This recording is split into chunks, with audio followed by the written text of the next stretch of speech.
आज जो कहानी आप सुनने वाले हैं वो सिर्फ एक ट्रिप की कहानी नहीं है। ये कहानी है उस सफर की जो हमें कश्मीर ले जाने के बहाने हमारी सोच, हमारी हिम्मत और हमारी आत्मा तक को हिला देने वाला था। मैं आज भी सोचता हूं, काश उस दिन हमने जाने का प्लान कैंसिल कर दिया होता। मेरा नाम आदित्य है। कॉलेज का आखिरी साल था। जिंदगी पहली बार हल्की लग रही थी। ना एग्जाम का डर, ना घर की जिम्मेदारियां, बस दोस्त, मस्ती और घूमने का सपना। हम 4 दोस्त थे, मैं, रोहित, समीर और अंकुर। अंकुर थोड़ा अलग था, कम बोलता था, ज्यादा देखता था और अजीब बात यह थी कि वो हर जगह की डरावनी बातें पहले से जानता था, जैसे किसी ने उसे सब दिखा दिया हो। प्लान कश्मीर का था। सर्द हवा, बर्फ से ढकी वादियां, झीलें और वो सुकून जो इंस्टाग्राम रील्स में दिखता है। रोहित की गाड़ी थी, पुरानी लेकिन भरोसेमंद। हमने तय किया, रोड ट्रिप करेंगे, असली मजा उसी में है। घर से निकलते वक्त मां ने कहा था, रात में सफर मत करना। मैं हंस दिया था। आज सोचता हूं, मां शायद जानती थी। पहला दिन बिल्कुल नॉर्मल गया। हंसी, गाने, फोटो, पेट्रोल पंप और बेकार की बहसें। शाम ढलते ढलते ठंड बढ़ने लगी थी। सड़क सुनसान होने लगी थी। तभी समीर ने कहा, यार चाय पी लेते हैं। हमें एक पुराना सा ढाबा दिखा। पीली बल्ब की रोशनी, लकड़ी की बेंच और आसपास अजीब सा सन्नाटा। हम चारों बैठ गए। 4 कुल्हड़ चाय। भाप उठ रही थी। तभी ढाबे वाले ने धीरे से पूछा, रात को आगे जाना है? रोहित ने हंसते हुए कहा, हाँ, कश्मीर जा रहे हैं। ढाबे वाला कुछ नहीं बोला, बस अंदर चला गया। और तभी अंकुर ने चाय का कुल्हड़ नीचे रखा। उसकी आवाज अचानक भारी हो गई। उसने कहा, तुम लोगों ने कभी कश्मीर की रात की वीडियो देखी है? मैंने कहा, मत शुरू कर यार। अंकुर बोला, वीडियो में आवाज आती है जैसे कोई औरत रो रही हो, कभी हंसती है और कभी नाम लेकर बुलाती है। समीर ने मजाक उड़ाया, अबे डराने लगा। अंकुर ने मोबाइल निकाला, एक वीडियो चलाया। वीडियो में सड़क थी, चारों तरफ अंधेरा और बैकग्राउंड में एक आवाज, इतनी हल्की, इतनी ठंडी कि मेरी रीढ़ में सिहरन दौड़ गई। अंकुर बोला, कहते हैं रात में वहां सफर कोई नहीं करता। रोहित ने पूछा, क्यों? अंकुर की आंखें सड़क की तरफ थीं। उसने कहा, क्योंकि रात में सड़क इंसान हो जाती है। हम हंस नहीं पाए। उसने आगे कहा, औरत दिखाई देती है सड़क किनारे खड़ी, सफेद कपड़ों में। अगर गाड़ी रोकी तो वो गायब हो जाती है। उसी पल मेरे मोबाइल का नेटवर्क चला गया। मैंने स्क्रीन देखी, नो सर्विस। समीर ने कहा, मेरा भी। रोहित ने गाड़ी स्टार्ट की। रेडियो नहीं चल रहा था। ढाबे वाले ने दूर से चिल्लाकर कहा, बेटा, अगर आगे जाना ही है तो सूरज निकलने से पहले मत रुकना। हमने एक दूसरे की तरफ देखा, हंसने की कोशिश की, लेकिन सच ये था, डर पहली बार दिल में उतर चुका था। और हमें पता नहीं था, ये डर तो सिर्फ शुरुआत थी। कश्मीर अभी दूर था और छलावा हमारे बिल्कुल पास। ढाबे से निकलते वक्त मेरे दिल में अजीब सी घबराहट थी, लेकिन मैंने किसी को कुछ नहीं कहा, क्योंकि डर को मान लेना सबसे मुश्किल होता है, खासकर दोस्तों के सामने। हम चारों गाड़ी में बैठे। रोहित ने स्टीयरिंग संभाली। समीर आगे की सीट पर बैठा, अंकुर पीछे। मेरी बगल में चुपचाप खिड़की से बाहर देख रहा था, जैसे वो पहले से जानता हो कि आगे क्या दिखने वाला है। गाड़ी आगे बढ़ी तो ढाबे की पीली रोशनी धीरे धीरे पीछे छूटती चली गई, और उसके साथ ही वो इंसानी आवाजें भी जो अब मेरे दिमाग में गूंजने लगी थीं। सड़क इतनी खाली थी कि लगता था जैसे हम किसी ऐसी जगह आ गए हों जहां जिंदगी कभी रही ही नहीं। दोनों तरफ ऊंचे ऊंचे पेड़ थे, जिनकी परछाइयां हेडलाइट में ऐसे दिख रही थीं जैसे कोई खड़ा होकर हमें देख रहा हो।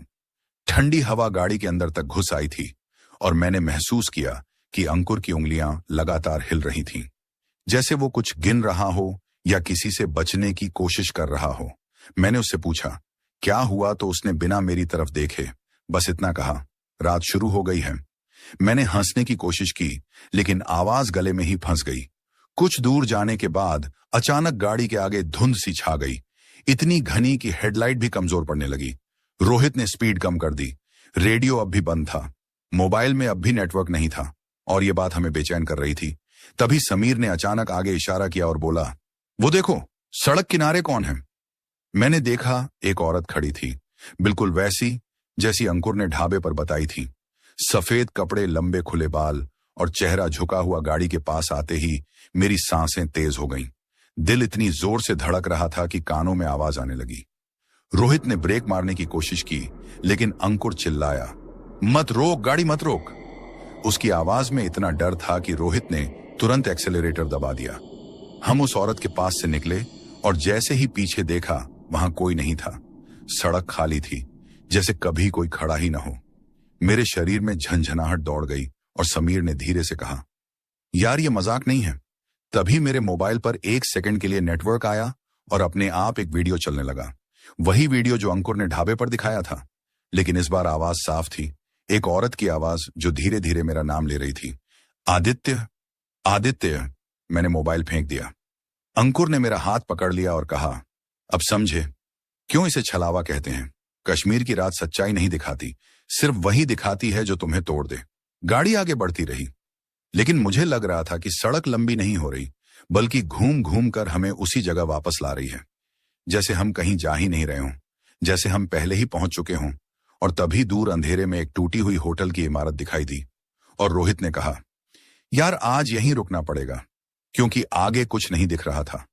और मुझे नहीं पता था कि उस होटल में रुकना हमारी सबसे बड़ी गलती साबित होने वाला है। होटल के नाम पर जो इमारत हमारे सामने खड़ी थी, वो किसी कब्र की तरह खामोश थी। टूटी हुई खिड़कियां, जंग लगे गेट के पीछे, अंधेरा और हवा में ऐसी ठंडक जैसे किसी ने सांस रोक रखी हो। रोहित ने गाड़ी रोकी तो इंजन की आवाज अचानक बहुत तेज लगने लगी और फिर बंद होते ही सन्नाटा ऐसा छाया कि मेरे कानों में सीटी बजने लगी। हम चारों कुछ सेकंड तक ऐसे ही बैठे रहे, जैसे अगर हिले तो कुछ बुरा हो जाएगा। समीर ने सबसे पहले दरवाजा खोला और जैसे ही उसका पैर जमीन पर पड़ा, दूर कहीं से कंकड़ लुढ़कने की आवाज आई। मैंने टॉर्च जलाई तो रोशनी सीधे होटल के अंदर चली गई, जहां धूल के गुबार में एक रिसेप्शन जैसा काउंटर दिख रहा था, जिस पर टूटी घंटी रखी थी। अंकुर ने बहुत धीमी आवाज में कहा, यहां कोई रहता नहीं है, पर रात में यहां रुकने वाले अकेले भी नहीं होते। उसकी बात सुनकर मेरी पीठ में ठंड दौड़ गई। हमने गाड़ी से बैग निकाले और अंदर घुसे तो दरवाजा अपने आप चरमराकर बंद हो गया, जैसे किसी ने धक्का दिया हो। अंदर घुसते ही सड़े हुए लकड़ी और नमी की बदबू ने सांस भारी कर दी। मैंने देखा दीवारों पर पुराने पोस्टर थे, जिन पर कश्मीर की हरी भरी तस्वीरें थीं, लेकिन किसी ने सभी चेहरों की आंखें खुरच दी थीं। समीर ने मजाक करने की कोशिश की, पर उसकी हंसी अधूरी रह गई। तभी काउंटर के पीछे से घंटी अपने आप बज उठी। 1 बार, 2 बार, 3 बार, और हर बार आवाज पहले से ज्यादा पास आती लग रही थी। रोहित ने कहा, कोई है? और उसकी आवाज खुद उसे भी डरा गई। जवाब में ऊपर की मंजिल से किसी के चलने की आहट आई, जैसे कोई नंगे पांव फर्श पर घिसट रहा हो। अंकुर ने मेरा हाथ कसकर पकड़ लिया और बोला, ऊपर मत जाना। लेकिन तभी सीढ़ियों के पास एक परछाई दिखी जो धीरे धीरे नीचे उतर रही थी। टॉर्च की रोशनी पड़ते ही वो परछाई दीवार में घुल गई और वहां बस गीले पैरों के निशान रह गए, जो रिसेप्शन से होते हुए सीधे हमारे पास तक आ रहे थे। मेरे सीने में घबराहट इतनी बढ़ गई कि सांस लेना मुश्किल हो गया। तभी समीर के मोबाइल में अचानक नेटवर्क आ गया और स्क्रीन पर लिखा आया, इनकमिंग कॉल। लेकिन नंबर की जगह सिर्फ एक शब्द था। सड़क उसने फोन उठाया तो दूसरी तरफ वही औरत की आवाज थी, जो अब साफ हंस रही थी और बोल रही थी, रुक जाओ, सफर खत्म हो गया है। उसी पल बाहर हवा तेज चली और होटल की सारी खिड़कियां एक साथ बज उठी, जैसे कोई बाहर से अंदर आने की कोशिश कर रहा हो। अंकुर चिल्लाया, गाड़ी की चाबी दो, अभी निकलते हैं। लेकिन रोहित की जेब से चाबी गायब थी और तभी मुझे एहसास हुआ कि ये जगह हमें जाने नहीं देने वाली थी, क्योंकि बाहर जो सड़क थी वो अब सीधी नहीं थी। वो मुड़कर होटल के चारों तरफ घूम रही थी, जैसे हमें घेर रही हो। और मुझे पहली बार लगा कि कश्मीर की ये रात सिर्फ छलावा नहीं, बल्कि एक जाल है जिसमें हम चारों फंस चुके हैं। मेरी सांसें बेकाबू हो रही थीं। दिल इतनी जोर से धड़क रहा था कि लग रहा था पसलियां तोड़कर बाहर आ जाएगा। रोहित लगातार अपनी जेबें टटोल रहा था, जैसे चाबी वहीं से अचानक निकल आएगी, लेकिन हर बार उसकी उंगलियां खाली लौट आती थीं। समीर का चेहरा पसीने से भीग चुका था और उसकी आंखें बार बार होटल के दरवाजे और सीढ़ियों के बीच घूम रही थीं, जैसे दोनों में से कोई भी पल भर में जिंदा हो उठेगा। अंकुर ने बहुत धीमी आवाज में कहा, यहां डर को दिखाना नहीं है, ये जगह डर से ताकत लेती है, लेकिन उसकी आवाज खुद कांप रही थी। बाहर हवा अब सीटी जैसी आवाज निकाल रही थी और मुझे ऐसा लग रहा था जैसे वो हवा नहीं बल्कि कोई सांस ले रहा हो। होटल की छत से अचानक कुछ गिरने की आवाज आई और धूल का गुब्बार हमारे चारों तरफ फैल गया। टॉर्च की रोशनी में मैंने देखा, ऊपर की मंजिल की रेलिंग के पास कोई खड़ा है, बिल्कुल स्थिर, बिना हिले, बस हमें देखता हुआ। मैंने रोहित को इशारा किया, लेकिन जैसे ही उसने ऊपर देखा वो आकृति गायब हो चुकी थी और उसी पल पीछे से किसी के हंसने की आवाज आई। वो हंसी इंसानी नहीं थी, उसमें खुशी नहीं थी, बस मजा था, जैसे कोई हमारा डर छक रहा हो। समीर ने कहा, यार हमें यहां से निकलना ही होगा, और वो दरवाजे की तरफ भागा, लेकिन दरवाजा अब वहां था ही नहीं। जहां हमने बंद होते देखा था उसकी जगह एक पुरानी दीवार खड़ी थी, जिस पर सीमेंट अभी भी गीला लग रहा था, जैसे अभी अभी बनाया गया हो। मेरे हाथ ठंडे पड़ गए। अंकुर ने बुदबुदाते हुए कहा, ये रास्ते बदलती हैं, ये जगह खुद को नया बना लेती है। तभी रिसेप्शन के काउंटर पर रखी घंटी फिर से बजने लगी और इस बार उसके साथ एक आवाज आई, बहुत पास से, आदित्य, रोहित, समीर, अंकुर। उसने हम चारों के नाम एक एक करके लिए और हर नाम के साथ उसकी आवाज और करीब आती गई।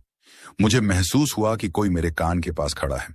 मैंने पलट कर देखा तो कुछ नहीं था, लेकिन मेरी गर्दन पर ठंडी सांस साफ महसूस हो रही थी। रोहित अचानक बोला, मुझे चाबी दिख रही है, और उसने रिसेप्शन के नीचे अंधेरे की तरफ इशारा किया। मैंने झुककर देखा, वहां सच में गाड़ी की चाबी रखी थी, लेकिन उसके चारों तरफ गीले पैरों के निशान थे जो ऊपर की सीढ़ियों की तरफ जाते थे। अंकुर ने चिल्लाकर कहा, उसे मत छुओ, लेकिन रोहित पहले ही हाथ बढ़ा चुका था। जैसे ही उसकी उंगलियां चाबी से टकराईं, होटल की सारी लाइटें एक साथ जल उठीं और हमारी आंखों के सामने पूरा हाल बदल गया। दीवारों पर अब पोस्टर नहीं थे, बल्कि खून से बने हाथों के निशान थे। फर्श पर कई घिसटने के निशान थे और सामने की दीवार पर बड़े बड़े टेढ़े अक्षरों में लिखा था, लौटने का रास्ता रात में नहीं खुलता। तभी ऊपर से किसी के उतरने की आवाज आई। इस बार परछाई नहीं थी, एक औरत सीढ़ियां उतर रही थी, सफेद कपड़ों में, लंबे बालों से चेहरा ढका हुआ। हर कदम के साथ उसकी हड्डियों के छटकने की आवाज आ रही थी और वो धीरे धीरे हमारी तरफ बढ़ रही थी, जैसे उसे पता हो कि भागने का कोई रास्ता नहीं बचा है। वो औरत हमारी तरफ बढ़ रही थी, लेकिन उसके कदम जमीन पर नहीं पड़ रहे थे, जैसे वो चल नहीं रही हो बल्कि फिसल रही हो। उसके सफेद कपड़े अब सफेद नहीं रहे थे, उन पर काले और भूरे धब्बे थे और बाल इतने लंबे कि चेहरे की एक झलक भी दिखने नहीं दे रहे थे। लेकिन फिर भी मुझे लग रहा था कि वो हमें देख रही है, हर एक को अलग अलग, जैसे किसी पुराने परिचित को देखती है। दिल के अंदर कोई अदृश्य हाथ मुट्ठी बनाकर कस रहा था।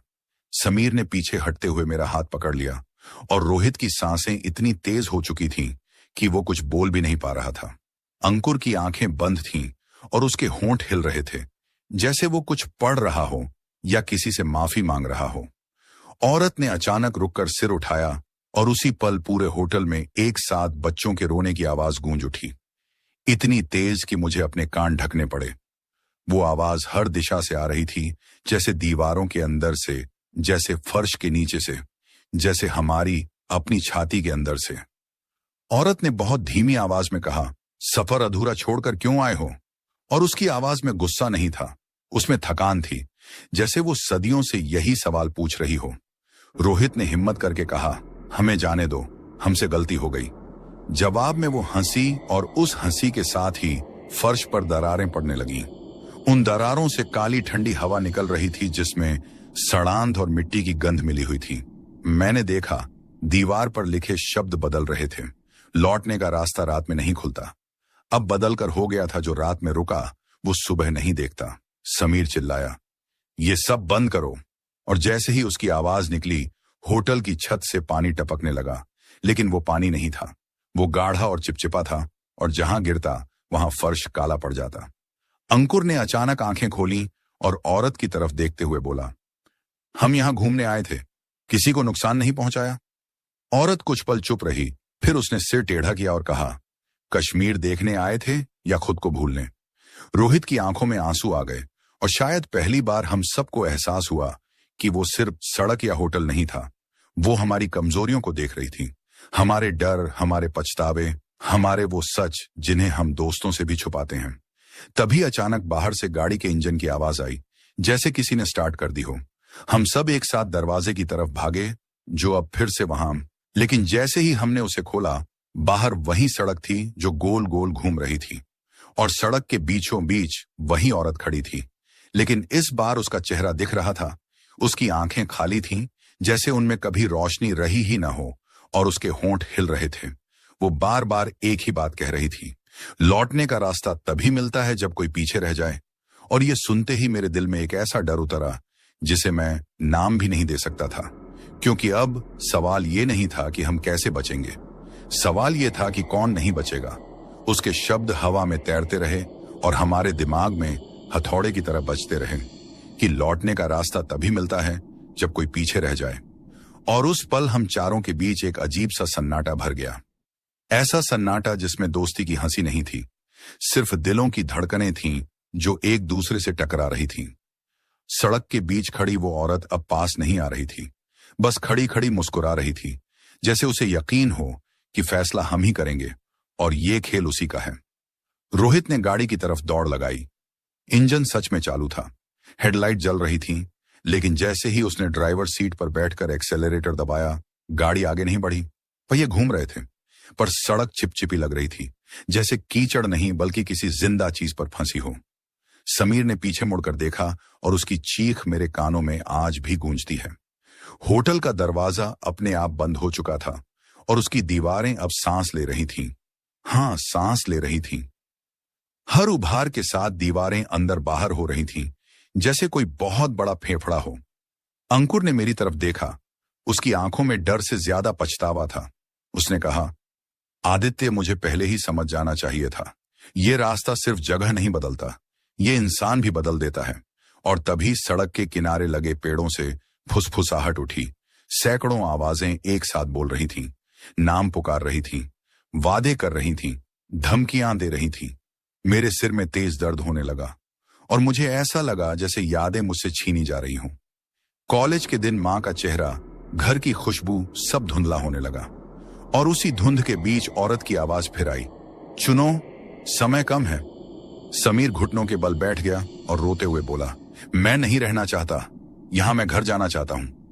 रोहित ने उसे खींचकर उठाया और गुस्से में चिल्लाया, कोई पीछे नहीं रहेगा, हम सब साथ आए हैं, साथ जाएंगे। लेकिन उसकी आवाज में भी वो भरोसा नहीं था जो पहले हुआ करता था, क्योंकि सड़क अब सिकुड़ रही थी, सच में सिकुड़ रही थी। हमारे चारों तरफ गोल दायरा छोटा होता जा रहा था, जैसे कोई फंदा कस रहा हो। अंकुर अचानक आगे बढ़ा और सड़क के बीच खड़ी औरत की तरफ देखने लगा। उसके चेहरे पर अजीब सी शांति थी। उसने बहुत धीरे से कहा, अगर किसी को रुकना ही है तो मुझे रुकने दो। मेरे अंदर कुछ टूट गया। मैंने उसका हाथ पकड़ लिया, लेकिन उसका हाथ बर्फ की तरह ठंडा था और उसने मेरी उंगलियां धीरे से हटा दी और बोला, दोस्ती का मतलब हमेशा साथ चलना नहीं होता, कभी कभी किसी को रास्ता देना भी दोस्ती होती है। और उसी पल सड़क की सारी आवाजें एक साथ तेज हो गईं। हवा घूमने लगी, हेडलाइट झपकने लगी, और मुझे समझ नहीं आ रहा था कि यह बलिदान हमें बचाएगा या बस इस छलावे को और मजबूत कर देगा। क्योंकि औरत अब मुस्कुरा नहीं रही थी, वो इंतजार कर रही थी जैसे शिकारी आखिरी कदम का इंतजार करता है। और मुझे पहली बार लगा कि शायद कश्मीर की ये रात किसी एक को नहीं, चारों को तोड़ने आई है। बस अलग अलग तरीकों से अंकुर सड़क की तरफ बढ़ चुका था और हम तीनों ऐसे खड़े थे जैसे हमारे पैर जमीन से चिपक गए हों। मैं उसका नाम चिल्लाना चाहता था, लेकिन गला सूख चुका था, आवाज बाहर ही नहीं आ रही थी। सड़क अब पहले जैसी नहीं रही थी। वो काली, चमकदार और हल्की हल्की हिलती हुई लग रही थी, जैसे किसी जिंदा चीज की त्वचा हो। और हर धड़कन के साथ वो औरत थोड़ी और साफ दिखने लगी। उसके चेहरे की खाली आंखों में अब परछाइयां तैर रही थीं, शायद उन लोगों की जो पहले यहां फंसे थे। अंकुर ने एक पल के लिए पीछे मुड़कर हमें देखा और उस नजर में डर नहीं था, बस एक अजीब सी स्वीकारोक्ति थी, जैसे उसने अपना फैसला बहुत पहले कर लिया हो और अब बस निभा रहा हो। समीर रोते हुए उसके पीछे दौड़ा, लेकिन जैसे ही उसका पैर सड़क पर पड़ा, उसने चीख मार दी और पीछे गिर गया। सड़क ने उसका जूता निगल लिया था, सच में निगल लिया था, जैसे मुंह खोलकर पकड़ लिया हो। रोहित ने मुझे खींचते हुए कहा, पीछे हटो, और हम दोनों किसी तरह समीर को खींचकर वापस लाए। मेरी हथेलियों में जलन थी और दिल में अपराध बोध। क्योंकि अंदर कहीं ना कहीं मुझे लग रहा था कि अगर अंकुर रुका तो शायद हम बच जाएंगे। और यही सोच सबसे डरावनी थी, क्योंकि वो इंसान को इंसान नहीं रहने देती। औरत ने हाथ उठाया और उसके साथ ही चारों तरफ आवाजें अचानक शांत हो गईं। इतनी शांति की कान बजने लगे। उसने अंकुर से कहा, क्या तुम जानते हो यहां रुकने का मतलब क्या है? अंकुर ने सिर हिलाया और बोला, जानता हूं यहां रुकने का मतलब खुद को भूल जाना। लेकिन अगर मेरे भूलने से मेरे दोस्त याद रख पाए कि वो कौन है तो मुझे मंजूर है। उसके शब्द सुनकर मेरी आंखों से आंसू निकल आए और उसी पल मुझे एहसास हुआ कि ये छलावा सिर्फ डर का नहीं था, ये इम्तिहान था इंसानियत का, दोस्ती का और उस लकीर का जो सही और गलत के बीच होती है। औरत ने धीरे से उसके माथे को छुआ और जैसे ही उसकी उंगलियां लगीं, अंकुर की परछाई सड़क में घुलने लगी। उसका शरीर धुंधला होने लगा, जैसे कोई तस्वीर मिटाई जा रही हो। मैंने चीखकर उसका नाम लिया और उसी पल सड़क ने जोर से झटका खाया। हवा उल्टी दिशा में बहने लगी और अचानक हमारे सामने रास्ता सीधा हो गया, बिल्कुल वैसा जैसा किसी नॉर्मल हाईवे पर होता है। गाड़ी के पहिए आजाद हो गए, होटल गायब हो चुका था, पेड़ पीछे हट चुके थे और कश्मीर की ठंडी हवा अब पहले जैसी लग रही थी। लेकिन अंकुर वहां नहीं था। उसकी जगह सड़क के बीच एक छोटा सा निशान रह गया, जैसे किसी ने उंगली से मिट्टी पर नाम लिखकर मिटा दिया हो। रोहित ने बिना कुछ बोले गाड़ी स्टार्ट की और हम तीनों अंदर बैठ गए। किसी ने पीछे मुड़कर नहीं देखा, क्योंकि हमें डर था कि अगर देखा तो शायद रास्ता फिर से मुड़ जाएगा। गाड़ी आगे बढ़ती रही और सूरज की हल्की रोशनी दूर पहाड़ों के पीछे दिखाई देने लगी। लेकिन मेरे अंदर अंधेरा और गहरा हो गया था, क्योंकि मैं जानता था कि हम बच तो गए हैं लेकिन पूरे नहीं। और ये कश्मीर की आखिरी चाल नहीं थी, क्योंकि कुछ चीजें इंसान को छोड़ती नहीं हैं, वो उसके साथ सफर करती हैं। खामोशी में, यादों में और हर उस रात में जब सड़क बहुत ज्यादा शांत हो जाती है। सूरज की पहली रोशनी पहाड़ों के पीछे से निकल रही थी, लेकिन वो रोशनी मेरे अंदर नहीं उतर रही थी। गाड़ी चुपचाप आगे बढ़ रही थी और रोहित के चेहरे पर जमी सख्ती बता रही थी कि वो ड्राइव कर रहा है या भाग रहा है। ये फर्क अब खुद उसे भी नहीं पता था। समीर पीछे की सीट पर सिमटा हुआ बैठा था। उसकी आंखें खुली थीं, लेकिन वो देख नहीं रहा था, बस बार बार अपने जूते को देख रहा था, जिसका एक हिस्सा सड़क ने निगल लिया था। और वो निशान अब भी वहां था, जैसे सबूत की रात कोई सपना नहीं थी। मैंने सामने देखा, हाईवे बिल्कुल सीधा था, बोर्ड लगे थे, दूरी लिखी थी, सब कुछ वैसा ही था जैसा होना चाहिए। लेकिन हर चीज कुछ ज्यादा ही सही लग रही थी, जैसे किसी ने बहुत मेहनत करके नॉर्मल बना दी हो ताकि कोई सवाल ना उठे। रोहित ने धीमी आवाज में कहा, हम कश्मीर पहुंच गए हैं। और उसी पल मेरे फोन में नेटवर्क आ गया। नोटिफिकेशन की आवाज इतनी तेज लगी कि मैं चौंक गया। स्क्रीन पर घर से मैसेज थे, दोस्तों के ग्रुप की चैट थी, जैसे रात कुछ हुआ ही ना हो। लेकिन अंकुर का नाम कहीं नहीं था, ना कॉल लिस्ट में, ना चैट में, जैसे वो कभी था ही नहीं। मैंने रोहित से कहा, क्या तुम्हें अंकुर का नंबर दिख रहा है? उसने फोन देखा और कुछ सेकंड चुप रहा, फिर बोला, नहीं, और उसकी आवाज में अजीब सा खालीपन था। समीर ने भी फोन देखा और उसका चेहरा सफेद पड़ गया। उसने कहा, यार हमारे फोटो भी नहीं है जहां अंकुर है, जैसे किसी ने उसे हर जगह से मिटा दिया हो। हम शहर में घुसे, लोग दिखने लगे, दुकानें खुली थीं, टूरिस्ट घूम रहे थे, हंसी की आवाजें थीं, और ये सब देखकर मेरे अंदर गुस्सा उठा कि दुनिया इतनी नॉर्मल कैसे हो सकती है। जब हमारी रात किसी ने निगल ली थी, हम एक होटल में रुके। इस बार सही होटल उजाला था, लोग थे रिसेप्शन पर, मुस्कुराता हुआ लड़का था। लेकिन जैसे ही मैंने रजिस्टर में नाम लिखने शुरू किए, वहां 3 ही कॉलम भरे जा रहे थे, चौथा अपने आप खाली रह गया। मैंने पेन दबाया, जोर लगाया, लेकिन स्याही नहीं उतरी। रिसेप्शन वाले ने हंसते हुए कहा, सर 3 लोग हैं ना? और उस एक वाक्य ने मेरे अंदर कुछ तोड़ दिया। कमरे में जाने के बाद समीर ने खिड़की खोली और बाहर झील की तरफ देखने लगा। उसने बहुत धीमी आवाज में कहा, अगर हमने उस रात ढाबे पर ही रुकने का फैसला किया होता तो क्या अंकुर आज हमारे साथ होता? किसी ने जवाब नहीं दिया, क्योंकि जवाब हम सब जानते थे, लेकिन मानना नहीं चाहते थे। रात होते होते मुझे अजीब सा एहसास होने लगा, जैसे कोई कमरे में है। टीवी बंद था, फिर भी उसमें हल्की सी आवाज आ रही थी, वही फुसफुसाहट, वही नाम पुकारना। मैंने चादर हटाई तो देखा फर्श पर गीले पैरों के निशान थे, जो दरवाजे से शुरू होकर मेरे बिस्तर तक आ रहे थे। और आखिरी निशान वहीं रुका था जहां अंकुर उस रात खड़ा था। मेरे कानों में उसकी आवाज गूंजी। दोस्ती का मतलब कभी कभी किसी को रास्ता देना भी होता है। और उसी पल मुझे समझ आया कि वो पूरी तरह गया नहीं है। कश्मीर का छलावा इंसान को एक जगह नहीं रोकता, वो उसे जिंदगी भर साथ रखता है। यादों में, खामोशी में, और हर उस रात में जब सड़क बहुत ज्यादा सीधी, बहुत ज्यादा शांत और बहुत ज्यादा खाली लगती है। उस रात मैं सो नहीं पाया। आंखें बंद करता तो वही सड़क दिखती जो खुद को मोड़ लेती थी, वही औरत जिसकी खाली आंखों में अनगिनत परछाइयां तैरती थीं, और सबसे ज्यादा अंकुर का चेहरा जो धुंधला होता जा रहा था, जैसे याद भी उसका साथ छोड़ रही हो। कमरे की घड़ी चल रही थी, टिक टिक की आवाज हर सेकंड के साथ भारी होती जा रही थी, और मुझे लग रहा था कि समय आगे नहीं बढ़ रहा बल्कि हमें घूर रहा है। समीर अचानक बिस्तर पर उठकर बैठ गया और हांफते हुए बोला, उसने मुझे पुकारा। मैंने पूछा, किसने? तो उसने कांपती उंगली से खिड़की की तरफ इशारा किया। बाहर झील के ऊपर हल्की धुंध थी और उस धुंध में किसी के खड़े होने का एहसास था। साफ नहीं दिख रहा था, लेकिन मौजूदगी इतनी गहरी थी कि नजरें हटाना मुश्किल हो रहा था। रोहित ने पर्दा खींच दिया और गुस्से में बोला, बस बहुत हो गया, सुबह होते ही हम यहां से निकलेंगे।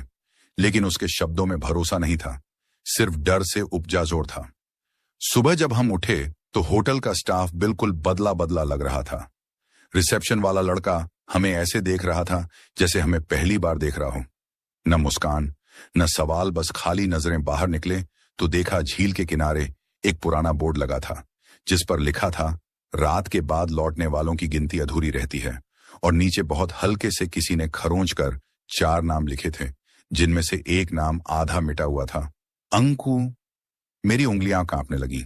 समीर ने मुझे पीछे से पकड़ लिया और कहा, चलो यहां से।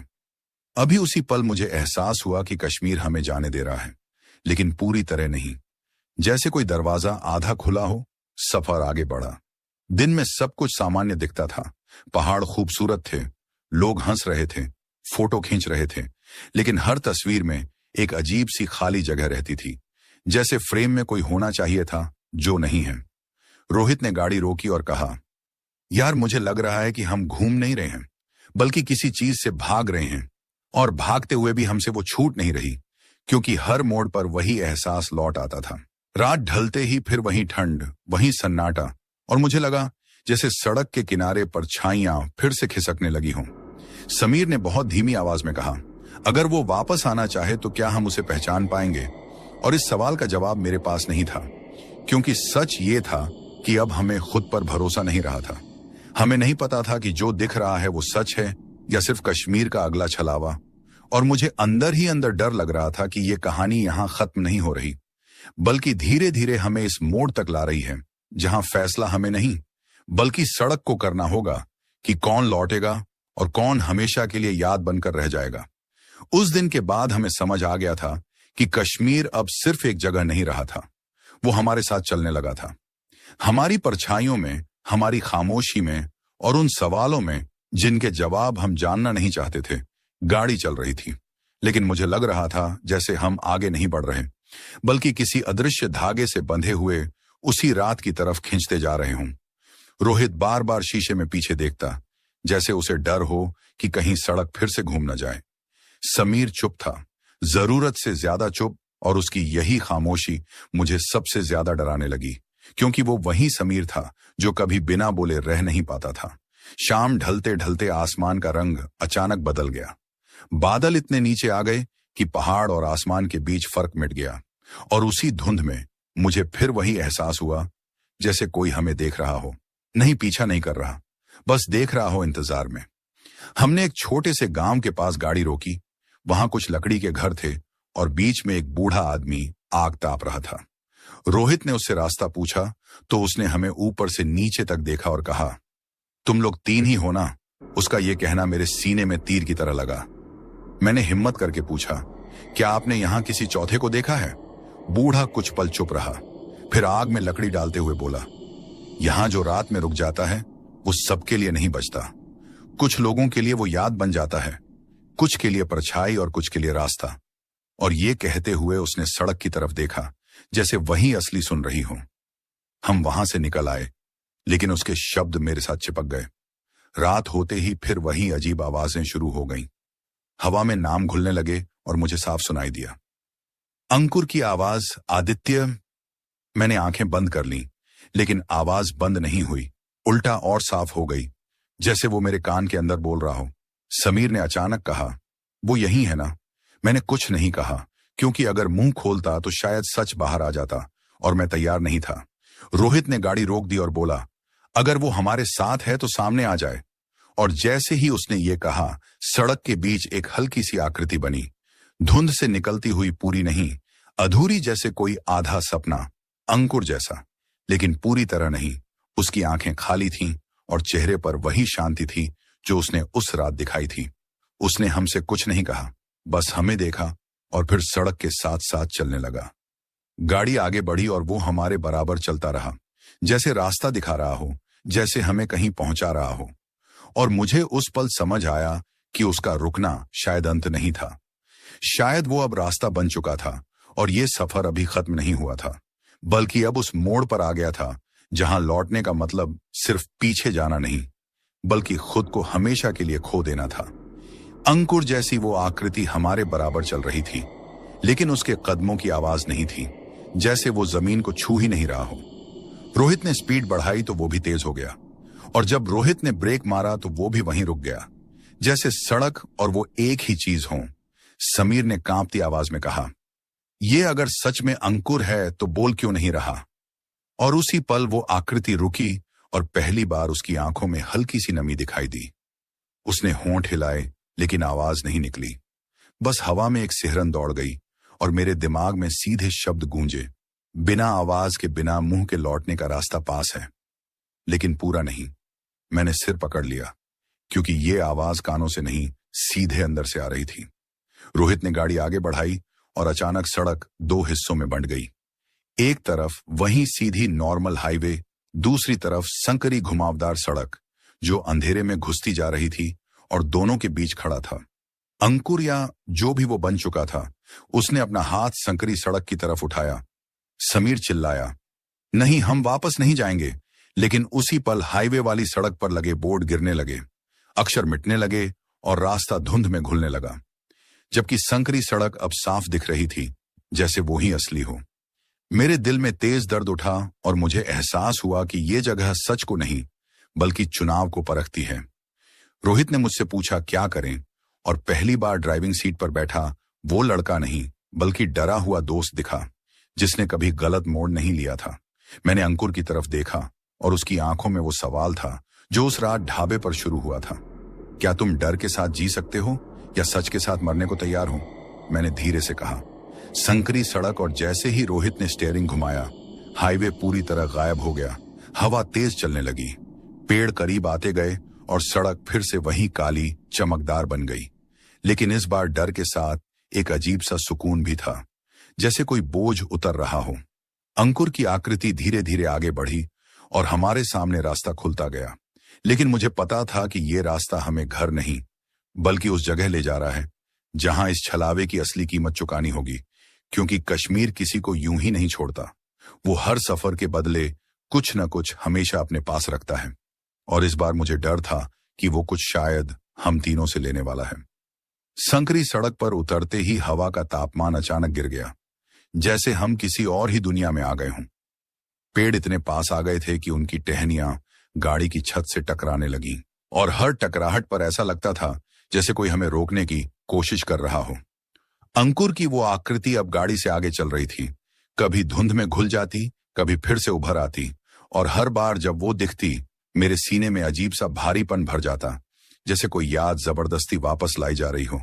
समीर ने धीमी आवाज में कहा, यार, मुझे लग रहा है हम पहले भी यहां आ चुके हैं। और उसके शब्द सुनते ही मेरे दिमाग में झटका सा लगा, क्योंकि सच में सड़क के मोड़ जाने पहचाने लग रहे थे। वहीं टूटे हुए पत्थर, वहीं झुके हुए पेड़, वहीं सन्नाटा जो चीख से ज्यादा डरावना होता है। कुछ दूर आगे वहीं ढाबा दिखा जहां से ये सब शुरू हुआ था। वहीं पीली बल्ब की रोशनी, वहीं लकड़ी की बेंचें, लेकिन इस बार वहां कोई नहीं बैठा था, न ढाबे वाला, न चाय की भाप, बस खालीपन और जली हुई लकड़ी की गंध। रोहित ने गाड़ी रोकी और अंकुर की आकृति वहीं रुक गई। उसने हमारी तरफ देखा और पहली बार उसके चेहरे पर दर्द साफ दिखा, जैसे वो बोलना चाहता हो लेकिन शब्द रास्ता नहीं पा रहे हों।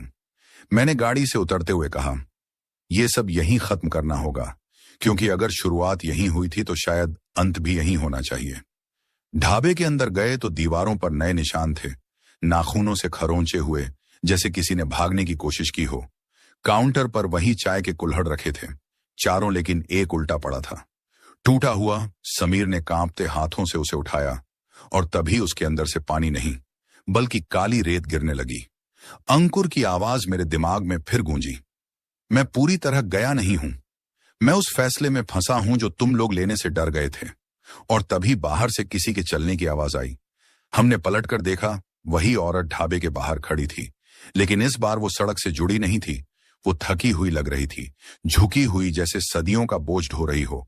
उसने बहुत धीमी आवाज में कहा, हर सफर अधूरा रहता है जब तक सच वापस ना आ जाए। रोहित ने गुस्से और डर में चिल्लाकर कहा, हमें क्या करना होगा? औरत ने मेरी तरफ देखा और कहा, जो लिया गया था उसे याद बनाकर नहीं, सच बनाकर लौटाना होगा, तभी रास्ता खुलेगा। और उस पल मुझे समझ आया कि अंकुर का बलिदान काफी नहीं था। जब तक हम उसे कहानी बनाकर डर में छुपाते रहेंगे, तब तक ये छलावा चलता रहेगा। हमें उसे स्वीकार करना होगा, उसकी याद को नहीं, उसके फैसले को। और ये समझते ही मेरे अंदर एक अजीब सी ताकत आई, लेकिन उसके साथ एक डर भी कि सच को स्वीकार करने की कीमत अक्सर बहुत भारी होती है।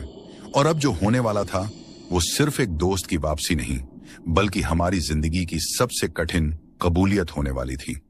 ढाबे के बाहर खड़ी वो औरत अब पहले जैसी डरावनी नहीं लग रही थी। उसके चेहरे पर थकान थी, ऐसी थकान जैसे सदियों से किसी के फैसले का इंतजार करते करते उसकी आत्मा घिस गई हो। हवा अब ठंडी नहीं बल्कि बोझिल लग रही थी, जैसे हर सांस के साथ कोई सवाल अंदर जा रहा हो और जवाब ढूंढ रहा हो। मैंने रोहित और समीर की तरफ देखा और पहली बार हमें बिना बोले एक ही बात समझ आ गई थी कि अब भागने का कोई मतलब नहीं था। ये जगह हमसे डर नहीं, सच मांग रही थी, और सच सबसे भारी होता है। मैंने एक कदम आगे बढ़ाया और कहा, अंकुर ने अपनी मर्जी से रुकने का फैसला किया था। उसने किसी मजबूरी में नहीं बल्कि हमें बचाने के लिए ऐसा किया। और मेरी आवाज बोलते बोलते भर्रा गई, क्योंकि पहली बार मैंने उस बात को जोर से स्वीकार किया था जिसे अब तक हम अपने दिल में दबाए घूम रहे थे। औरत ने मेरी तरफ देखा और उसकी खाली आंखों में पहली बार कुछ चमका, जैसे किसी ने बुझती हुई आग में फूंक मार दी हो। उसने कहा, जब तक तुम उसे खोया हुआ मानते रहोगे, रास्ता बंद रहेगा, क्योंकि जो खुद चुनकर रुकता है वो खोता नहीं बनता है। मैंने पीछे मुड़कर उस जगह को देखा जहां अंकुर की आकृति खड़ी थी, लेकिन अब वहां सिर्फ हल्की सी धुंध थी, और उस धुंध में उसकी आवाज गूंजी, बिना शब्दों के, बिना आवाज के, बस एहसास के रूप में। मैं यही हूं, मैंने कभी छोड़ा नहीं, बस बदल गया हूं। समीर फूट फूट कर रोने लगा और रोहित ने सिर झुका लिया, जैसे उसके कंधों से कोई बहुत पुराना बोझ उतर रहा हो। ढाबे की दीवारें धीरे धीरे साफ होने लगीं, खरोंच के निशान मिटने लगे और पीली बल्ब की रोशनी अब पहले से ज्यादा स्थिर हो गई। औरत ने पीछे हटते हुए कहा, अब सड़क तुम्हें बांध कर नहीं रखेगी, लेकिन याद रखो, जो यहां बदलता है वो बाहर भी वही रहता है। इतना कहकर वो सड़क की तरफ मुड़ी और उसकी परछाई जमीन में घुल गई, जैसे कभी थी ही नहीं। उसी पल तेज हवा चली और जब हमने आंखें खोली तो ढाबा बिल्कुल नॉर्मल लग रहा था। सुबह की हल्की रोशनी फैल चुकी थी, चाय की खुशबू आ रही थी और दूर किसी ट्रक के हॉर्न की आवाज सुनाई दी। मैंने एक पल के लिए राहत की सांस ली, लेकिन दिल के किसी कोने में अब भी डर था, क्योंकि मुझे पता था कि ये अंत नहीं है। ये सिर्फ उस सच की शुरुआत है जिसे अब हमें दुनिया के सामने रखना होगा। और जैसे ही हमने गाड़ी स्टार्ट की, सामने का रास्ता पहली बार सच में सीधा दिखा, लेकिन पीछे शीशे में मुझे एक पल के लिए अंकुर का अक्स दिखा, जो मुस्कुरा रहा था। नहीं दुख में, नहीं गर्व में, जैसे कह रहा हूं, अब आगे बढ़ो, लेकिन मुझे भूल कर नहीं, बल्कि मुझे साथ लेकर, क्योंकि कश्मीर का छलावा तभी टूटता है जब कोई उसे कहानी नहीं बल्कि सच्चाई बना देता है। गाड़ी आगे बढ़ी तो इस बार पहियों की आवाज साफ सुनाई दे रही थी, जैसे सड़क अब खोखली नहीं बल्कि ठोस हो गई हो। रोहित के चेहरे पर पहली बार रात के बाद कुछ हल्कापन दिखा, लेकिन वो हल्कापन खुशी का नहीं था, बल्कि उस थकान का था जो किसी भारी सच को स्वीकार करने के बाद आती है। समीर खिड़की से बाहर देख रहा था और उसकी आंखों में अब डर से ज्यादा खालीपन था, जैसे अंदर कुछ टूट चुका हो और उसकी जगह अभी कुछ भरा नहीं गया हो। मैंने पीछे शीशे में देखा। ढाबा बहुत पीछे छूट चुका था, लेकिन मन अब भी वहीं अटका हुआ था जहां अंकुर खड़ा था। बिना शरीर के, बिना आवाज के, सिर्फ एक फैसले के रूप में रास्ता बनकर कुछ किलोमीटर बाद हमें एक चेक पोस्ट दिखी जहां दो जवान खड़े थे। उन्होंने गाड़ी रोकी और सामान्य सवाल पूछे। कहां से आ रहे हो, कहां जाना है? रोहित ने जवाब दिया, लेकिन जब जवान ने गाड़ी में झांक कर गिनती की और कहा 3 लोग हैं ना, तो मेरे अंदर कुछ कस गया। मैंने कुछ नहीं कहा, क्योंकि अब हमें समझ आ गया था कि दुनिया के लिए हम 3 ही थे। अंकुर अब किसी रजिस्टर में नहीं, किसी पहचान पत्र में नहीं, बल्कि सिर्फ ही हमारे अंदर मौजूद था। आगे बढ़ते ही मौसम बदलने लगा। धूप तेज हो गई और घाटी अपनी खूबसूरती दिखाने लगी, लेकिन उस खूबसूरती में अब मासूमियत नहीं थी। हर पहाड़ मुझे देखता हुआ लग रहा था। हर मोड़ पर ऐसा लगता था जैसे सड़क पूछ रही हो, याद है ना, हमने क्या लिया था? हमने एक छोटे से ढाबे पर फिर से चाय पीने के लिए गाड़ी रोकी। इस बार सब कुछ सामान्य था। लोग हंस रहे थे, रेडियो चल रहा था, लेकिन जैसे ही मैंने कुल्हड़ उठाया, उसमें चाय के साथ हल्की सी ठंडक महसूस हुई। वही ठंडक जो उस रात सड़क के पास महसूस हुई थी। मैंने चाय नीचे रख दी और उसी पल समीर ने कहा, यार मुझे लग रहा है कि अगर हम यहां ज्यादा देर रुके तो फिर कुछ गड़बड़ होगी। रोहित ने बिना कुछ कहे बिल चुकाया और हम फिर निकल पड़े। रात फिर से पास आ रही थी और उसके साथ मेरे दिल की धड़कनें तेज होती जा रही थीं, क्योंकि मुझे डर था कि क्या सच को स्वीकार कर लेने से सब खत्म हो जाता है, या फिर यह बस एक नई शुरुआत है।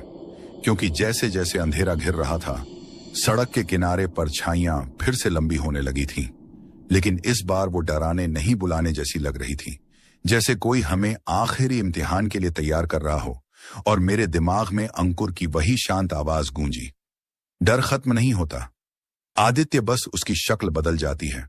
और मुझे एहसास हुआ कि कश्मीर का छलावा अब बाहर नहीं, बल्कि हमारे अंदर जगह बना चुका था। और अब इससे भागने का कोई रास्ता नहीं था, बस इसके साथ जीना सीखना था। रात पूरी तरह उतर चुकी थी, लेकिन इस बार अंधेरा पहले जैसा बेरहम नहीं लग रहा था। फिर भी उसकी मौजूदगी भारी थी, जैसे कोई चुपचाप पीछे चल रहा हो, बिना कदमों की आवाज के, बिना किसी निशान के। गाड़ी की हेडलाइट सामने की सड़क को चीरती जा रही थी और हर मोड़ पर मुझे लगता था कि कुछ दिखाई देगा, लेकिन कुछ भी साफ नहीं होता था, बस एहसास रहता था। रोहित ने रेडियो चलाने की कोशिश की तो एक पल के लिए आवाज आई, फिर अचानक बंद हो गई और उसी खामोशी में किसी ने बहुत धीमे से कहा, आगे बढ़ते रहो। समीर ने मेरी तरफ देखा और बोला, तुमने सुना? मैंने सिर हिलाया, क्योंकि झूठ बोलने की ताकत अब मुझ में नहीं थी। कुछ दूर आगे एक पुल आया, पुराना लकड़ी का पुल, जिसके नीचे काली नदी बह रही थी। पानी की आवाज ऐसी थी जैसे कोई बहुत नीचे से फुसफुसा रहा हो। गाड़ी पुल पर चढ़ते ही हल्की सी कांपने लगी और मुझे याद आया कि लोकल कहानियों में कहा जाता है कि कुछ पुल सफर नहीं, फैसले लेते हैं। बीच पुल पर पहुंचते ही गाड़ी अपने आप रुक गई। इंजन चालू था, लेकिन पहिए जाम हो गए। हवा अचानक ठंडी हो गई और उसी ठंड में मुझे अंकुर की मौजूदगी फिर महसूस हुई। इस बार डर के साथ नहीं, बल्कि एक चेतावनी की तरह, जैसे वो कहना चाहता हो, यहां ध्यान रखना। रोहित ने घबरा कर कहा, फिर से वहीं, सब तो नहीं हो रहा? मैंने आंखें बंद की और मन ही मन कहा, अगर कुछ लेना है तो ले लो, लेकिन अब किसी और को नहीं। तभी नदी के ऊपर धुंध जमी और उस धुंध में कई चेहरे उभरे, अनजान, थके हुए, उदास, और उनके बीच एक जाना पहचाना चेहरा, अंकुर का। लेकिन अब वो अधूरा नहीं था, पूरा था, शांत था। उसने हमारी तरफ देखा और बहुत हल्के से सिर हिलाया, जैसे इशारा कर रहा हो। पुल के पार रोहित ने धीरे से एक्सेलरेटर दबाया और इस बार गाड़ी चल पड़ी, जैसे किसी ने रास्ता खोल दिया हो। पुल पार करते ही हवा हल्की हो गई और मेरे अंदर भी कुछ ढीला पड़ा, जैसे कोई गांठ खुल गई हो। समीर ने राहत की सांस ली और कहा, शायद अब सब खत्म हो रहा है। लेकिन मेरे दिल में एक अजीब सा डर था, क्योंकि मैं जानता था कि जो कहानी इतनी गहराई से अंदर उतर चुकी हो, वो यूं ही खत्म नहीं होती। वो इंसान के साथ चलती है, बदलती है और कभी कभी लौटकर आखिरी सवाल पूछती है। और वो सवाल अब सामने था कि जब हम वापस अपनी जिंदगी में लौटेंगे तो क्या हम वहीं रह पाएंगे, या कश्मीर का ये छलावा हमें हर रोज थोड़ा थोड़ा बदलता रहेगा। बिना बताए, बिना शोर किए। बस खामोशी से पुल पार करने के बाद सड़क पहले से ज्यादा चौड़ी और साफ लगने लगी थी, जैसे किसी ने जानबूझकर हमें भरोसा दिलाने के लिए सब कुछ ठीक कर दिया हो। लेकिन अंदर कहीं ना कहीं एक हल्की सी बेचैनी बनी हुई थी, जो बार बार याद दिला रही थी कि यहाँ कुछ भी यूं ही ठीक नहीं होता। रोहित अब भी दोनों हाथों से स्टीयरिंग पकड़े था। उसकी उंगलियां सफेद पड़ चुकी थीं और माथे पर पसीना चमक रहा था। समीर ने सीट से पीठ टिकाई और आंखें बंद कर लीं, लेकिन उसकी पलकों की हल्की थरथराहट बता रही थी कि उसे नींद नहीं आ रही थी, बल्कि वो उन चीजों से भागने की कोशिश कर रहा था जो आंख बंद करते ही साफ दिखने लगती हैं। मैंने बाहर देखा तो पहाड़ अब पीछे छूटते जा रहे थे और घाटी धीरे धीरे खुलने लगी थी। ऐसा लग रहा था जैसे कश्मीर हमें विदा कर रहा हो। लेकिन बिना मुस्कुराहट के, बिना किसी अलविदा के कुछ किलोमीटर चलने के बाद हमें एक छोटा सा साइन बोर्ड दिखा, जिस पर लिखा था सुरक्षित यात्रा की शुभकामनाएं। और उसी पल मेरे दिल में अजीब सी कसक उठी, क्योंकि यही वो शब्द थे जो हर सफर के अंत में दिखते हैं, लेकिन हमारे सफर का अंत किसी बोर्ड पर नहीं लिखा जा सकता था। अचानक समीर ने आंखें खोली और बोला, क्या तुम्हें लगता है कि वो अब आजाद है? मैंने समझ लिया वो किसके बारे में पूछ रहा है, और मैंने बहुत धीमी आवाज में कहा, वो आजाद तभी हुआ जब हमने उसे खोया हुआ मानना छोड़ दिया। रोहित ने कुछ नहीं कहा, लेकिन उसकी आंखों से एक आंसू चुपचाप गिरा और स्टीयरिंग पर टपक गया, जैसे उस आंसू में सारी रात की थकान घुल गई हो। तभी गाड़ी के शीशे पर हल्की सी उंगलियों के खटखटाने जैसी आवाज आई। दिल जोर से धड़क उठा, लेकिन जब मैंने देखा तो बाहर कुछ नहीं था, बस हमारी ही परछाइयां चलती हुई दिख रही थीं। लेकिन उनमें एक चौथी परछाई भी थी जो बाकी तीन से थोड़ी अलग थी, थोड़ी ज्यादा सीधी, थोड़ी ज्यादा शांत। समीर ने भी देख लिया और बिना डरे कहा, वो अभी भी साथ है ना? मैंने सिर हिलाया, क्योंकि अब डर की जगह एक अजीब सी तसल्ली थी, जैसे किसी ने कहा हो कि अकेले नहीं हो। जैसे ही सूरज पूरी तरह निकल आया, वो चौथी परछाई धीरे धीरे हल्की होती गई और फिर गायब हो गई। लेकिन उसके जाने के साथ ही मेरे सीने में एक खाली जगह रह गई, जो शायद कभी पूरी नहीं भर पाएगी। हमने आखिरी बार पहाड़ों की तरफ देखा और बिना रुके आगे बढ़ते रहे, क्योंकि अब रुकने का मतलब फिर से सवालों में फंसना था। और कुछ सवाल ऐसे होते हैं जिनके जवाब मिलने के बाद इंसान को बस आगे बढ़ जाना चाहिए, चाहे वो जवाब कितने ही भारी क्यों न हो। हम कश्मीर की सरहद पार कर चुके थे, लेकिन मेरे अंदर अब भी वही ठंड जमी हुई थी जो उस पहली रात सड़क पर उतरी थी, जैसे जिस्म आगे निकल आया हो और आत्मा अब भी पीछे कहीं मोड़ पर खड़ी हो। रोहित ने गाड़ी की स्पीड थोड़ी बढ़ा दी थी। शायद उसे लग रहा था कि तेज चलने से यादें पीछे छूट जाएंगी, लेकिन यादें सड़क नहीं होती। जिन्हें मोड़ पर छोड़ दिया जाए, वो तो इंसान के साथ सीट पर बैठ जाती हैं। समीर ने मोबाइल निकाला और पहली बार रात के बाद किसी को कॉल करने की कोशिश की। घंटी गई, दूसरी तरफ आवाज आई, घर की आवाज, और उस आवाज ने उसे तोड़ दिया। वो कुछ बोल नहीं पाया, बस फोन कान से लगाए रोता रहा, और मुझे लगा शायद यही सबसे सच्चा पल था। इस सफर का जब डर नहीं था, बस नुकसान था। कुछ देर बाद उसने फोन काटा और बहुत धीमे से कहा, उन्हें सब ठीक लग रहा है, जैसे मैं कभी गया ही नहीं। और ये सुनकर मेरे अंदर अजीब सा खालीपन फैल गया, क्योंकि हम जानते थे कि सब कुछ ठीक नहीं है, बस दुनिया को पता नहीं है। सड़क अब सीधी और व्यस्त थी, ट्रक, बसें, लोग सब सामान्य, लेकिन हर गुजरती गाड़ी के शीशे में मुझे लगता था कोई हमें पहचान रहा है, जैसे कोई कह रहा हो, तुम वहीं से आए हो ना, जहां से सब वापस नहीं आते। तभी एक मोड़ पर हमें वही औरत दिखी, इस बार सड़क के बीच नहीं, बल्कि किनारे खड़ी, बिल्कुल आम कपड़ों में, जैसे कोई लोकल हो। मैं चौंक गया, लेकिन रोहित ने भी उसे देखा। गाड़ी अपने आप धीमी हो गई और उस औरत ने हमारी तरफ देखा। उसकी आंखों में अब खालीपन नहीं था, बस एक अजीब सी शांति थी। उसने कुछ कहा नहीं, बस हल्का सा सिर झुकाया, जैसे अलविदा कह रही हो, और हम आगे बढ़ गए। किसी ने ब्रेक नहीं मारा, किसी ने पलटकर नहीं देखा, क्योंकि हम जानते थे कि कुछ अलविदा ऐसे होते हैं जिन्हें देख लिया तो फिर लौटना पड़ता है। कुछ किलोमीटर बाद अचानक मेरे फोन में एक नोटिफिकेशन आया। बिना नेटवर्क की समस्या के, बिना किसी गड़बड़ी के एक नई फोटो सेव हुई थी। मैंने कांपते हाथों से गैलरी खोली। तस्वीर हमारी थी, ढाबे पर ली गई, वही चारों दोस्त, वही कुल्हड़, वही पीली रोशनी, लेकिन इस बार अंकुर साफ दिख रहा था, मुस्कुराता हुआ पूरा मौजूद, और फोटो के नीचे एक लाइन लिखी थी जो हमने नहीं लिखी थी, सफर खत्म नहीं होता, बस देखने का तरीका बदल जाता है। मैंने फोन बंद कर दिया और खिड़की से बाहर देखने लगा, क्योंकि कुछ सच ऐसे होते हैं जिन्हें ज्यादा देर देखा जाए तो इंसान खुद को खो बैठता है। और हमें अभी अपनी जिंदगी में लौटना था, उस जिंदगी में जहां लोग सवाल नहीं पूछते, जहां कहानियां सिर्फ कहानियां होती हैं, और जहां कश्मीर का छलावा सिर्फ एक नाम लगता है। लेकिन मेरे लिए वो अब एक एहसास बन चुका था, जो हर लंबी सड़क, हर सुनसान रात और हर उस पल में लौट आता है। जब मैं सोचता हूं कि अगर उस रात हमने गाड़ी रोक दी होती तो शायद सब कुछ अलग होता, या शायद बिल्कुल वही होता, क्योंकि कुछ सफर इंसान खुद नहीं चुनता, वो उसे चुन लेते हैं।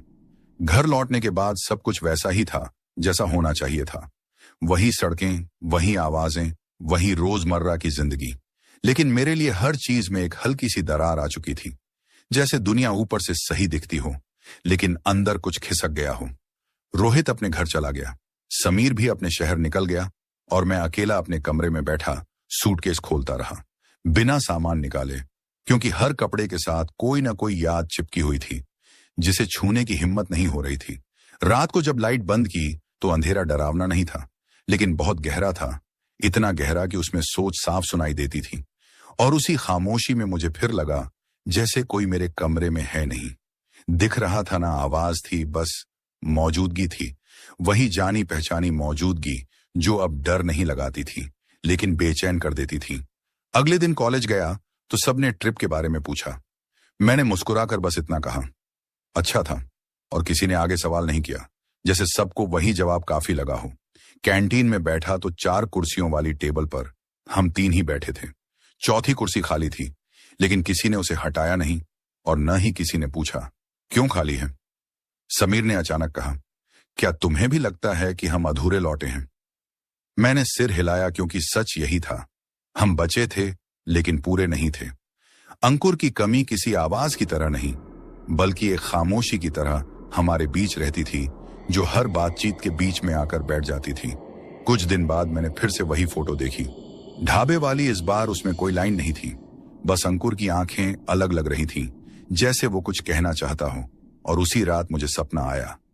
नहीं, सपना नहीं, बल्कि वही सड़क, वही धुंध, और अंकुर मेरे सामने खड़ा था। उसने कुछ नहीं कहा, बस मेरी तरफ देखा और मेरे हाथ में कुछ रखा। वो चाबी थी, गाड़ी की वही चाबी जो उस रात खो गई थी। मैं हड़बड़ाकर जाग गया और देखा मेरे हाथ में सच में चाबी थी, ठंडी, भारी, असली। मेरे दिल की धड़कन तेज हो गई, क्योंकि अब यह साफ हो चुका था कि यह सब सिर्फ यादों में नहीं था। वो अब भी हमारे और इस दुनिया के बीच कहीं अटका हुआ था, और शायद अब वो चाहता था कि हम उसका अधूरा काम पूरा करें, क्योंकि कुछ बलिदान तभी पूरे होते हैं जब उन्हें भुलाया नहीं बल्कि निभाया जाए। और मुझे डर था कि अगला सफर हमारे पैरों से नहीं बल्कि हमारी नियति से शुरू होने वाला था। उस चाबी को हाथ में पकड़े मैं देर तक बैठा रहा। ठंड अब मेरी हथेली से होते हुए नसों में उतर रही थी, जैसे वो सिर्फ धातु नहीं बल्कि किसी फैसले की याद हो जिसे वापस लौटा दिया गया हो। मैंने रोशनी जलाई। चाबी बिल्कुल वैसी ही थी जैसी रोहित की गाड़ी की थी, वही घिसे हुए दांत, वही हल्का सा टेढ़ापन, और उस पर जमी मिट्टी जो किसी कमरे की नहीं बल्कि सड़क की थी। मैं समझ गया था कि यह सपना नहीं था, और अब इनकार करने की गुंजाइश भी नहीं बची थी। मैंने रोहित और समीर को फोन किया। दोनों ने पहली रिंग पर उठाया, जैसे वो पहले से कॉल का इंतजार कर रहे हों। मैंने कुछ नहीं पूछा, बस कहा चाबी आ गई है। और दूसरी तरफ कुछ सेकंड की खामोशी के बाद रोहित की भारी आवाज आई, मेरे पास भी। और उसी पल मुझे एहसास हुआ कि यह सिर्फ मेरे साथ नहीं हो रहा है, हम तीनों के बीच वो धागा अब भी टूटा नहीं था। शाम होते होते हम फिर उसी शहर में मिले, जहां से कभी कॉलेज की मस्ती शुरू हुई थी, लेकिन आज हंसी नहीं थी, बस आंखों में सवाल थे और दिल में डर। हमने चाबी टेबल पर रखी और तीनों उसे ऐसे देखने लगे जैसे वो कोई नक्शा हो जो आगे का रास्ता बताए। समीर ने बहुत धीमे से कहा, शायद वो चाहता है कि हम वापस जाएं। रोहित ने सिर हिलाया और बोला, या शायद वो चाहता है कि हम उसकी जगह किसी और को जाने से रोकें। ये बात सुनकर मेरे अंदर कुछ कांप गया, क्योंकि पहली बार मुझे समझ आया कि अंकुर का रुकना सिर्फ हमारे लिए नहीं था, वो एक जिम्मेदारी बन चुका था। रात को हम देर तक बैठे रहे, बातें कम थीं, खामोशी ज्यादा, और उसी खामोशी में मुझे फिर वही फुसफुसाहट सुनाई दी। इस बार डराने वाली नहीं, बल्कि बुलाने वाली, जैसे कोई कह रहा हो देर हो रही है। मैंने खिड़की से बाहर देखा। सड़क बिल्कुल खाली थी, लेकिन स्ट्रीट लाइट के नीचे एक पल के लिए 4 परछाइयां दिखीं। 3 हमारी और चौथी थोड़ी पीछे खड़ी, शांत स्थिर जैसे इंतजार में हो। समीर ने भी देख लिया और बिना घबराए बोला, वो हमें छोड़ने नहीं आया है, वो हमें लेने आया है। और इस बार शब्दों में डर नहीं था, बस सच्चाई थी।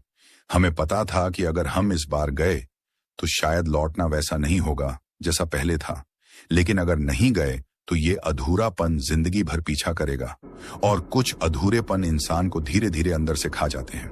अंत में रोहित ने चाबी उठाई और कहा, सुबह निकलते हैं।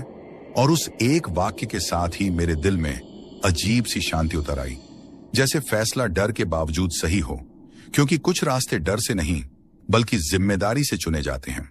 और मुझे एहसास हुआ कि कश्मीर का छलावा अब हमें डरा नहीं रहा था, वो हमें पुकार रहा था।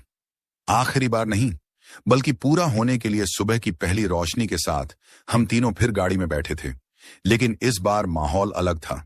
न हंसी थी, न बेवजह का डर, बस एक गंभीर शांति थी, जैसे हम किसी मौज मस्ती के लिए नहीं बल्कि किसी अधूरे वाक्य को पूरा करने निकले हों। रोहित ने चाबी घुमाई तो इंजन की आवाज बिल्कुल वैसी ही आई जैसी पहली बार आई थी, लेकिन इस बार वो आवाज भागने की नहीं बल्कि लौटने की लग रही थी।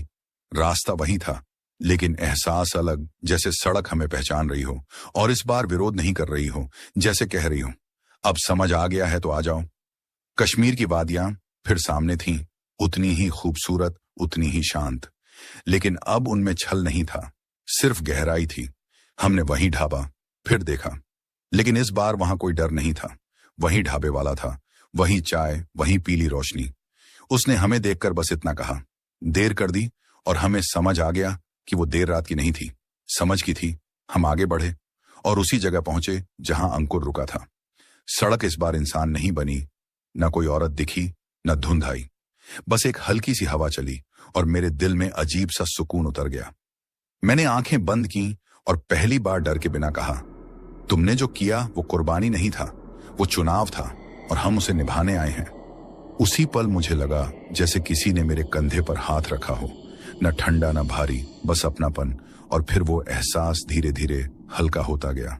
रोहित ने गाड़ी मोड़ी और इस बार सड़क सच में सीधी थी, कोई मोड़ नहीं, कोई छलावा नहीं, सिर्फ आगे का रास्ता हम लौट आए थे, लेकिन इस बार पूरे होकर, क्योंकि हमने डर से भागकर नहीं बल्कि सच को स्वीकार करके सफर पूरा किया था। अंकुर हमारे साथ नहीं था, लेकिन वो खोया भी नहीं था। वो अब उस हिस्से में था जहां डर खत्म होता है और जिम्मेदारी शुरू होती है। आज जब मैं ये कहानी सुना रहा हूं तो इसलिए नहीं कि लोगों को डराऊं, बल्कि इसलिए कि कोई और उस रात की तरह बिना समझे सफर पर न निकले। क्योंकि कश्मीर की रातें खूबसूरत हैं, लेकिन वो उन्हीं को रास्ता देती हैं जो अपने डर से भागते नहीं बल्कि उसे पहचान कर आगे बढ़ते हैं। और अगर कभी रात की सड़क बहुत ज्यादा शांत लगे और आपको लगे कि कोई साथ चल रहा है, तो डरिए मत। शायद वो छलावा नहीं बल्कि किसी अधूरे सच की याद हो जो आपको सही मोड़ दिखाने आई हो। क्योंकि हर कहानी का अंत डर से नहीं बल्कि समझ से होता है, और हमारा सफर वहीं खत्म हुआ जहां हमें शुरू से रुकना नहीं बल्कि समझना था